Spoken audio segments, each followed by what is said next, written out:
Hi dears, എല്ലാവർക്കും സുഖാണോ? ഇന്ന് നമ്മൾ തയ്യാറാക്കുന്നത് പപ്പായ കൊണ്ടുള്ള ഒരു മെഴുക്കുവരട്ടിയാണ് കേട്ടോ. പപ്പായ വളരെ ഹെൽത്തി ആയിട്ടുള്ള ഒരു സംഭവമാണല്ലേ. അപ്പോൾ എല്ലാവർക്കും ഇഷ്ടപ്പെടുന്ന രീതിയിൽ, പപ്പായ കുട്ടികൾക്ക് പോലും കഴിക്കാവുന്ന രീതിയിൽ നമുക്കിത് തയ്യാറാക്കിയെടുക്കാം. അതിനായിട്ട് ഇതാ ഒരു പപ്പായ എടുത്ത് വെച്ചിട്ടുണ്ട്. അപ്പോൾ നമുക്ക് ഈ പപ്പായ തൊലിയൊക്കെ കളഞ്ഞ് ചെറിയ കഷ്ണങ്ങളാക്കി ഒന്ന് നുറുക്കിയെടുത്തോണ്ട് വരാം. അപ്പം ഞാനിതാ ഇതുപോലെ നുറുക്കിയെടുത്തിട്ടുണ്ട്. ഇനി നമുക്ക് ആവശ്യമായിട്ടുള്ളത് ചെറിയ ഉള്ളിയാണ്. അത് നമ്മൾ ചോപ്പറിൽ ഇട്ട് കൊടുത്തിട്ടുണ്ട്. ചെറിയ ഉള്ളിയും 2 പച്ചമുളകും ഇട്ട് കൊടുത്തിട്ടുണ്ട്. ഈ മെഴുക്കുവരട്ടി തയ്യാറാക്കുമ്പോൾ നമ്മൾ സവോള എടുക്കരുത്, ചെറിയ ഉള്ളി തന്നെ എടുക്കാൻ ശ്രദ്ധിക്കണം കേട്ടോ. ഇനി നമുക്കൊരു ചീനച്ചട്ടി വെച്ച് കൊടുക്കാം. അതിലോട്ട് വെളിച്ചെണ്ണ ഒഴിച്ച് കൊടുത്തിട്ടുണ്ട്. അതിനുശേഷം അതിലോട്ട് കടുക് ഇട്ട് കൊടുത്തിട്ടുണ്ട്. 1 ടീസ്പൂണോളം കടുക് ചേർത്ത് കൊടുക്കാം.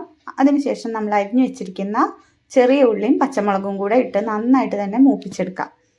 അപ്പോൾ ഉള്ളിയൊക്കെ ഒന്ന് മൂത്ത് വരുമ്പോഴേക്കും നമുക്ക് കുറച്ച് കറിവേപ്പിലയും കൂടെ അതിലോട്ട് ചേർത്ത് കൊടുക്കാം. എന്നിട്ട് നന്നായിട്ട് മിക്സ് ചെയ്ത് കൊടുക്കുക. അപ്പോൾ നമ്മൾ ഇട്ട് കൊടുത്തിട്ടുള്ള ചെറിയ ഉള്ളിയും പച്ചമുളകും എല്ലാം ഇവിടെ നന്നായിട്ട് തന്നെ മുരിഞ്ഞു വന്നിട്ടുണ്ട്. ഇനി ഞാൻ അതിലോട്ട് ചേർത്ത് കൊടുക്കുന്നത് 1/2 ടീസ്പൂണോളം മഞ്ഞൾപ്പൊടിയാണ്. 1/2 ടീസ്പൂണോളം മഞ്ഞൾപ്പൊടിയും കൂടെ ചേർത്ത് കൊടുക്കാം കേട്ടോ. മഞ്ഞൾപ്പൊടി ചേർത്ത് കൊടുത്തതിന് ശേഷം നമ്മളിത് നന്നായിട്ട് തന്നെ മൂപ്പിച്ചെടുക്കാം. മഞ്ഞൾപ്പൊടിയുടെ പച്ചച്ചുവയൊക്കെ ഒന്ന് മാറുന്നത് വരെ നമുക്കിതൊന്ന് നന്നായിട്ട് വഴറ്റിയെടുക്കാം. അപ്പോൾ ഈ സമയത്ത് വീഡിയോ സബ്സ്ക്രൈബ് ചെയ്യാതെ കാണുന്നവരാണെങ്കിൽ ഒന്ന് സബ്സ്ക്രൈബ് ചെയ്ത് സപ്പോർട്ട് ചെയ്തേക്കണേ. തൊട്ടടുത്തുള്ള ബെല്ലൈക്കൺ അമർത്താനും ലൈക്ക് ചെയ്യാനും ഷെയർ ചെയ്യാനും കമൻറ്റ് ചെയ്യാനും ഒന്നും ആരും മറന്നു പോകണ്ട കേട്ടോ. അപ്പോൾ നമ്മുടെ മഞ്ഞൾപ്പൊടിയും പച്ചമുളകും ഉള്ളിയും ഒക്കെ ഇവിടെ നന്നായിട്ട് തന്നെ മുരിഞ്ഞ് കിട്ടിയിട്ടുണ്ട്. ഇനി നമുക്ക് നുറുക്കി വെച്ചിരിക്കുന്ന പപ്പായയും കൂടെ അതിലോട്ട് ചേർത്ത് കൊടുക്കാം. നമ്മൾ നുറുക്കി വെച്ചിരിക്കുന്ന പപ്പായയൊക്കെ ഇതിലോട്ട് ചേർത്ത് കൊടുത്തിട്ടുണ്ട്. ഇനി നമുക്കിത് നന്നായിട്ട് തന്നെ ഇളക്കി യോജിപ്പിച്ച് കൊടുക്കാം. മഞ്ഞൾപ്പൊടിയൊക്കെ പപ്പായയിൽ പിടിക്കുന്ന രീതിയിൽ നമുക്ക് ഇളക്കി കൊടുക്കാം.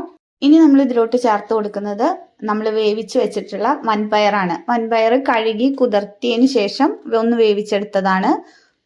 ഇനി നമുക്ക് ആവശ്യത്തിനുള്ള ഉപ്പും കൂടെ ചേർത്ത് കൊടുക്കാം. അപ്പോൾ വൻപയർ വേവിച്ചെടുക്കുമ്പോൾ നിങ്ങൾ അധികം കുഴഞ്ഞു പോവാതെ വേവിക്കാൻ ശ്രദ്ധിക്കണം കേട്ടോ.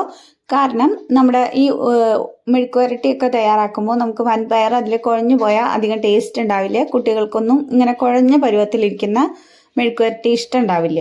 അപ്പോൾ നമ്മൾ വൻപയർ വേവിച്ചെടുക്കുമ്പോൾ ഒരു അരമണിക്കൂറോ 3/4 മണിക്കൂറോ ഒക്കെ കുതിർത്തിയാൽ മതിയാവും. അങ്ങനെയാണെങ്കിൽ നമുക്ക് വൻപയർ വേവിച്ചെടുക്കുമ്പോൾ കുക്കറിൽ വേവിച്ചെടുക്കുമ്പോൾ അധികം കുഴഞ്ഞു പോവില്ല കേട്ടോ.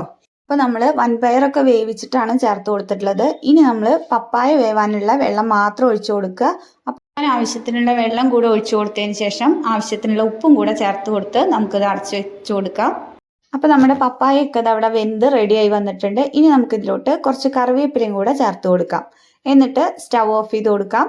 അപ്പോൾ നമ്മുടെ വളരെ ഹെൽത്തി ആയിട്ടുള്ള പപ്പായയും പയറും കൂടിയിട്ടുള്ള മെഴുക്കുവരട്ടി ഇതവിടെ റെഡി ആയിട്ടുണ്ട്. വീഡിയോ ഇഷ്ടമായാൽ ലൈക്കും ഷെയറും സബ്സ്ക്രൈബും ചെയ്ത് സപ്പോർട്ട് ചെയ്യാൻ മറക്കണ്ട കേട്ടോ. പിന്നെ കമൻറ്റും കൂടെ ചെയ്തേക്കണേ. അപ്പോൾ കുട്ടികൾക്കും മുതിർന്നവർക്കും ഒരുപോലെ ഇഷ്ടപ്പെടുന്ന ഈ പപ്പായ മെഴുക്കുവരട്ടി ഒന്ന് ട്രൈ ചെയ്യാം. അപ്പോൾ നമുക്ക് വീണ്ടും അടുത്തൊരു വീഡിയോയിൽ കാണാം. താങ്ക്